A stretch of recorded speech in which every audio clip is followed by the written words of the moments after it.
नाज़रीन कराम, अल्लाह ताला का बेपनाह शुक्र है कि कायनात के दुनिया के अफजल तरीन दिन वो शुरू हो चुके हैं। अल्लाह ने हमें तौफीक दी है, हम जिंदा सलामत हैं, सेहत और ईमान की कैफियत में हैं। और हमें ये दिन जो कायनात की सबसे बड़ी ऑफ़र है, जो अल्लाह ताला की रहमत की, बख्शिश की, मग़फ़िरत की, बरकत की, रिज़्क़ लेने की, मुश्किलें टालने की, जन्नत लेने की और रब को राज़ी करने की सबसे बड़ी पेशकश है, वो हमारे सामने मौजूद है।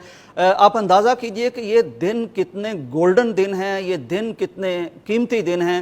नबी कायनात का इरशाद ग्रामी है कि सही बुखारी में मौजूद है, फरमाया कि जो नेकी का काम इन दिनों में अल्लाह तबारक व ताला को पसंद आता है, इन दिनों के अलावा उस नेकी के उसी काम की वो अहमियत हो ही नहीं सकती। फरमाया कि इन दिनों में जो हम काम करते हैं वो साबका दिनों के जिहाद से भी अफजल हैं और वो उन दिनों की शहादत से भी अफजल हैं। सिर्फ एक अमल इन दिनों के अमल से अफजल हो सकता है, और वो है कि इंसान अपना घोड़ा, अपनी तलवार, अपना माल, अपनी मता, अपनी जान सब कुछ लेके राह जिहाद में जाए और पलट के ना आए और कोई चीज़ वापस ना आए। वो अमल सिर्फ इन दिनों के अमाल से अफजल हो सकता है, बाकी नहीं। इन दिनों के अमाल कैसे होने चाहिए, हमें क्या क्या हासिल करना है, इस वाले से आपके सामने मैं कुछ बहुत मुख्तसर और आसान लेकिन कमाल के ऐसे वज़ाइफ और अमाल ज़िक्र करना चाहता हूँ, ताकि इन कीमती दिनों में थोड़े वक्त में आसानी के साथ आप बहुत ज़्यादा कुछ हासिल कर सकें। नाज़रीन इकराम, नबी कायनात का एक इरशाद है, आपने फरमाया कि क्या मैं तुम्हें एक ऐसी चीज़ के बारे में न बताऊं जो नेकियों में या आमाल में इंतहाई पसंदीदा है, यानी बहुत अफजल अमल है, तुम्हारे रब ताला को वो बहुत पसंदीदा है, उसके यहाँ बड़ी पाकीज़ा है, उसका अजर इससे भी कहीं ज़्यादा है कि तुम सोना और चांदी खर्च करो, और उसका अजर इससे भी कहीं ज़्यादा है कि तुम राह जिहाद में निकलो, तुम किसी की गर्दन मारो वो या तुम्हारी गर्दन मारे, यानी तुम शहीद हो जाओ, तो तुम्हारी शहादत से सोने चांदी खर्च करने से भी ज़्यादा अफजल अमल कौन सा है? फरमाया ज़िक्रुल्लाह, अल्लाह तबारक व ताला का ज़िक्र। तो हमें सबसे पहला तो आसान काम यह है कि उठते बैठते चलते फिरते अल्लाह का ज़िक्र ज़रूर करना चाहिए। ज़िक्र बड़ा आसान है, हम सुबहान अल्लाह कह सकते हैं, अल्हम्दुलिल्लाह कह सकते हैं, ला इलाहा इल्लल्लाह वल्लाहु अकबर कह सकते हैं। एक हदीस में आता है कि ये जो सुबहान अल्लाह और अल्हम्दुलिल्लाह कहना है, तमलाउल मीज़ान, यानी क़यामत के रोज़ जो तराजू हमारे आमाल का अल्लाह तबारक व ताला ने लगाना है, ये उस मीज़ान को भर देते हैं दो कलिमात। तो ये कलिमात हमें कहने चाहिए। एक और हदीस में है, देखिए गुनाह भी हमने बख्शवाने हैं, तो गुनाह बख्शवाने का एक नादर तरीन वजीफ़ा आपके सामने अर्ज़ करता हूँ। नबी कायनात ने फरमाया कि सुबहान अल्लाहि व बिहम्दिही, सिर्फ ये कलिमात आसान है, हर बंदा कह सकता है। सुबहान अल्लाहि व बिहम्दिही को एक दिन में 100 बार अगर कोई शख्स कह लेता है तो उसके गुनाह मेरा अल्लाह माफ़ फरमा देता है, खा वो गुनाह समंदर की झाग के बराबर भी हों तो वो भी माफ़ हो जाते हैं 100 दफ़ा कहने से।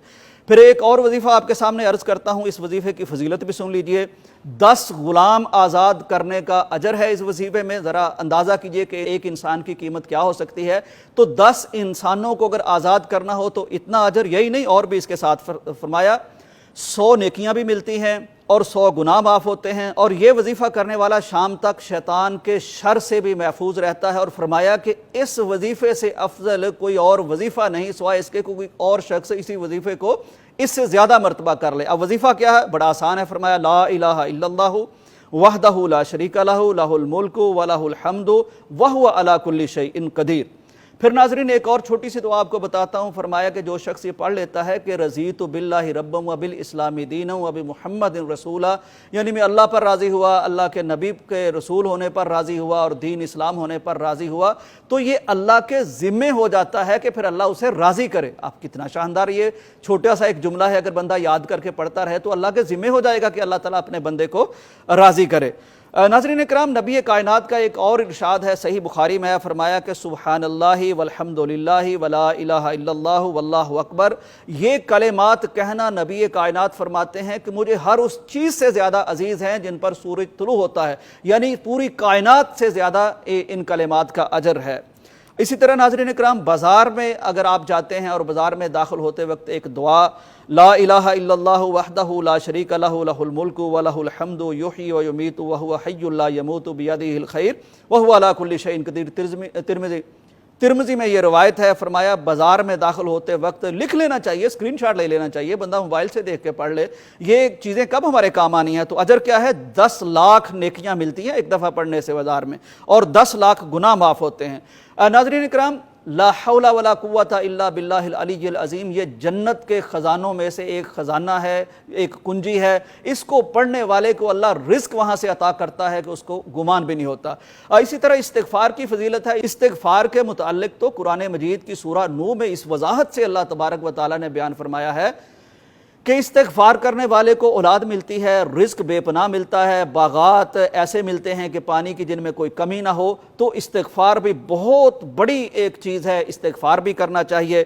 ناظرین اکرام، اسی طرح ایک روایت میں آتا ہے کہ اگر کوئی شخص 3 دفعہ اللہ سے جنت کا سوال کر لیتا ہے کہ یا اللہ مجھے جنت عطا فرما دے، یا اللہ مجھے جنت عطا فرما دے، یا اللہ مجھے جنت دے دے، تو جنت بھی خود دعا کرتی ہے، پکارتی ہے کہ یا اللہ تو مجھے اس کے نصیبے میں لکھ دے، اسے جنت مل جاتی ہے۔ اسی طرح 3 دفعہ اگر جہنم سے پناہ مانگ لی جائے تو جہنم بھی کہتی ہے یا اللہ اس کو پناہ دے دے۔ تو جنت کے لیے بھی ہمیں دعا کرنی چاہیے، جہنم سے پناہ بھی مانگنی چاہیے، عافیت کی دعا ہمیں کرتے رہنا چاہیے۔ نبی کائنات صلی اللہ علیہ وسلم کا ارشاد گرامی ہے، یہ 2 لفظ بھی بندہ کہہ سکتا ہے، اللہم انی اسألک العفو والعافیہ، یا اللہ مجھے عافیت عطا فرما۔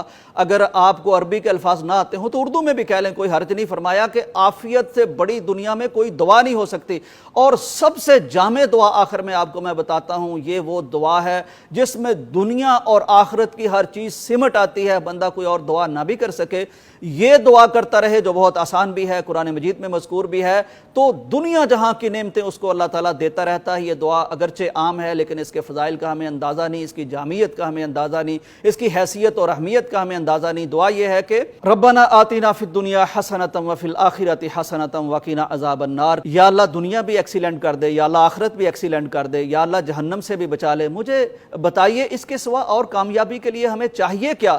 تو دعائیں جن کی قبول ہوتی ہیں، والدین کی اولاد کے حق میں دعائیں قبول ہوتی ہیں، مسافروں کی دعائیں قبول ہوتی ہیں، روزہ دار کی دعائیں قبول ہوتی ہیں، تو یہ لوگ دعا بھی کریں۔ اور خاص طور پر 9 ذی الحجہ کا جو روزہ ہے، عرفہ کا روزہ ہے، اس کے بارے میں پیارے پیغمبر نے فرمایا کہ وہ 1 سال سابقہ 1 سال آئندہ یہ دونوں کے گناہ معاف ہو جاتے ہیں۔ تو روزے بھی کثرت سے رکھیں، زیادہ نہیں رکھ سکتے تو عرفہ کا ضرور رکھیں، ذکر اذکار کریں، تلاوت کریں، نوافل پڑھیں، صلہ رحمی کریں۔ صلہ رحمی یعنی رشتہ داروں سے اچھا سلوک کرنا، اس سے نبی کائنات نے فرمایا کہ رزق میں بھی اضافہ ہوتا ہے، عمر میں بھی اضافہ ہوتا ہے۔ صدقہ خیرات کیجئے، لوگوں کے ساتھ حسن سلوک سے پیش آئیے۔ انشاءاللہ العزیز یہ 10 دن اگر آپ نے تھوڑا سا کانشیسلی اللہ کے قریب ہونے کی کوشش کی تو یہ 10 دن نہ صرف آپ کی زندگی بدل دیں گے، آپ کی آل اولاد کی زندگی بدل دیں گے، آپ کی آخرت بھی بدل دیں گے۔ اللہ تعالیٰ سے دعا ہے کہ اللہ تعالیٰ ہمیں ان 10 دنوں میں کامیاب ہونے والے لوگوں کی لسٹ اور فہرست میں شامل فرما لے۔ اجازت دیجیے، اللہ حافظ۔